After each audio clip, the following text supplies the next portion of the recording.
दोस्तों, बच्चों के अंदर डायरिया की समस्या एक कॉमन सी समस्या होती है और अक्सर डायरिया यानी दस्त की समस्या बच्चों में देखी जाती है। इस वजह से डायरिया के अंदर में बच्चों के अंदर कौन कौन सी मेडिसिन यूज करते हैं वो हमको ज़रूर पता होना चाहिए। तो इसलिए दोस्तों, मैं हूं नीरज राय और स्वागत है आपका फार्माहर्ट्स में। आज के वीडियो में हम बात करने वाले हैं बच्चों की डायरिया के बारे में और उसके ट्रीटमेंट में कौन कौन सी मेडिसिन यूज़ होती हैं उसके बारे में। तो चलिए वीडियो की शुरुआत करते हैं और सबसे पहले बात करते हैं कि बच्चों के अंदर जो डायरिया होती है वो क्या होती है, कितने प्रकार की होती है, इसके क्या लक्षण आते हैं और फिर लास्ट में हम लोग बात करेंगे कि इसका इलाज कैसे किया जाता है। दोस्तों, अगर आप वीडियो पहली बार देख रहे हैं, चैनल पहली बार देख रहे हैं तो चैनल को ज़रूर सब्सक्राइब करिएगा। आप देखते हैं लेकिन सब्सक्राइब नहीं करते हैं। वैसे तो मैं जल्दी कहता नहीं हूँ लेकिन इस बार कह रहा हूँ, तो अगर आपने सब्सक्राइब नहीं किया तो ज़रूर करिएगा। तो चलिए शुरुआत करते हैं वीडियो की। दोस्तों, सबसे पहले अगर डायरिया के बारे में बात की जाए तो बच्चों के अंदर होने वाली एक कॉमन सी प्रॉब्लम है। इसमें मल में पानी की मात्रा ज़्यादा होती है जिसकी वजह से मल लूज और वाटरी हो जाता है। यानी कई बार क्या होता है कि किसी भी रीज़न की वजह से बॉडी के अंदर में पानी एब्जॉर्ब नहीं होता, जिसकी वजह से पानी स्टूल के माध्यम से बाहर आने लगता है और ये कंडीशन डायरिया कहलाती है। एक्चुअली डायरिया नॉर्मली 1, 2 या 3 दिन में अपने आप सही हो जाती है, लेकिन कई बार कंडीशन ऐसी होती है कि ये जल्दी सही नहीं होती है और ये कंडीशन सीरियस हो सकती है। ऐसे में ये बच्चे को बहुत ज़्यादा परेशान करती है। यानी कि अगर 2 दिन से ज़्यादा डायरिया रहती है तो वो एक सीरियस डायरिया होती है, सीरियस प्रॉब्लम होती है। तो चलिए देखते हैं कि डायरिया कितने प्रकार की होती है। दोस्तों, डायरिया एक्चुअली 2 प्रकार की होती है। एक होती है शॉर्ट टर्म डायरिया, इसे एक्यूट डायरिया बोलते हैं, और दूसरी लॉन्ग टर्म यानी क्रॉनिक डायरिया।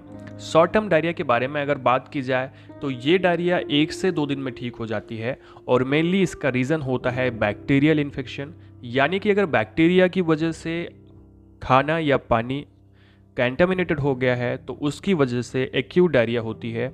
1 से 2 दिन में ये ठीक हो जाती है। वहीं लॉन्ग टर्म डायरिया के बारे में बात करें, नहीं क्रॉनिक डायरिया के बारे में बात करें, तो ये एक प्रकार की डायरिया होती है जो कुछ दिन से लेकर के कुछ हफ्तों तक रह सकती है। मेनली इसका रीज़न होता है irritable bowel syndrome, EBS, sorry IBS, but ये और भी रीजंस की वजह से होती है। यानी कि बहुत सारी इंटेस्टाइनल डिजीज़ की वजह से भी आपको क्रॉनिक डायरिया की समस्या आ सकती है। ये समस्या लंबे समय तक रहती है और पेशेंट को बहुत ज़्यादा परेशान करती है। अब अगर बात करें इसके कारण के बारे में, यानी कि डायरिया का मुख्य रीज़न क्या होता है, चाहे बड़े हैं या छोटे हैं बच्चे हैं, दोनों में लगभग सेम होता है। तो मेनली होता है बैक्टीरियल इन्फेक्शन, जीवाणुओं के इन्फेक्शन की वजह से डायरिया होती है, या फिर कई बार वायरल इन्फेक्शन की वजह से होती है। एंड होती है ट्रबल डाइजेस्टिंग सर्टेन थिंग्स, यानी कि कुछ ऐसी चीज़ें जिसको हम सही से पचा नहीं पाते, डाइजेस्ट नहीं कर पाते हैं, ऐसी चीज़ों की वजह से भी डायरिया की समस्या आती है।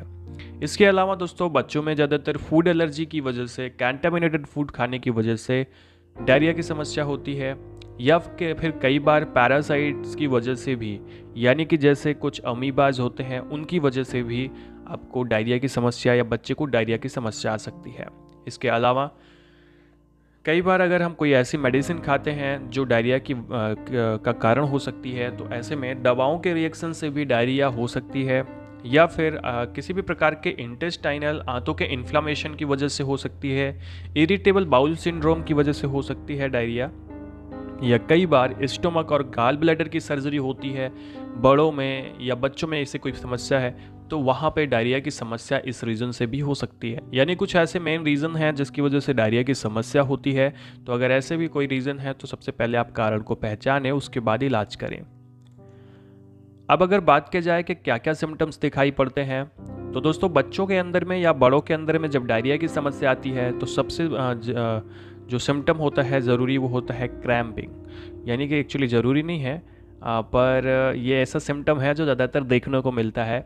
यानी कि पेशेंट को क्या है कि उसे क्रैम्पिंग होती है, पेट में ऐंठन होती है, पेट में दर्द होता है। इसके अलावा ब्लॉटिंग की, यानी कि पेट में गैस बन के उसमें सूजन होने की समस्या देखने को मिलती है। बिना किसी रीज़न के नौजिया होती है, यानी कि उकाई आती है। एंड फीवर की भी समस्या आ सकती है कभी कभी, और कभी कभी खून आता है मल में, यानी कि स्टूल में।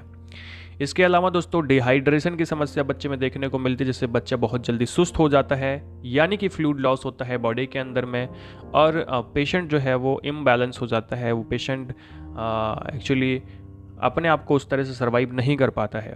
तो डायरिया की जो समस्या होती है वो पेशेंट को बहुत जल्द कमज़ोर बना देती है।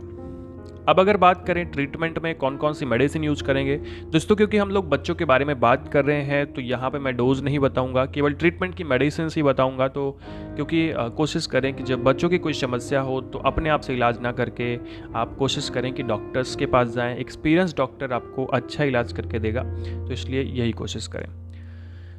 दोस्तों यहाँ पे मेडिसिन यूज़ होती है, 3 एंटीबायोटिक यूज़ होती हैं, जिसमें ऑफ्लॉक्सासिन मेट्रोनिडाजोल का सिरप आता है, या फिर कोलिस्टिन सल्फेट ड्रॉप या सिरप आता है, या फिर सिरप ओफ्लॉक्सासिन एंड ओनिडाजोल आता है। ये तीनों ऐसे सिरप हैं जिनका उपयोग किया जा सकता है, लेकिन तीनों में से केवल एक ही सिरप का उपयोग बच्चे में किया जाता है। दोस्तों ये ऐसी सिरप्स होती हैं जो एंटीबायोटिक की तरह काम करती हैं और डायरिया से मदद देती हैं। इसके अलावा एक रेसिप्रो सैचेट आता है, तो रेसिप्रो सैचेट भी बच्चे को देते हैं। इसमें होता क्या है, यहाँ पे देखिएगा तो इसमें Saccharomyces, lactic acid bacillus and रेसिका डाटरलेट जिंक सल्फेट होता है। यानी इसमें कुछ ऐसे बैक्टीरियाज होते हैं जो बैक्टीरियाज आपके लिए ज़रूरी होते हैं। खास करके इसमें जिंक सल्फेट होता है यानी इलेक्ट्रोलाइट्स होते हैं, और इसमें रेसिक और डॉट्रिल होता है यानी एक ऐसी मेडिसिन, एक ऐसा पाउडर जो पानी के एब्जॉर्प्शन को बढ़ाता है बॉडी के अंदर में, और इस तरह से डायरिया की समस्या से निजात मिलती है।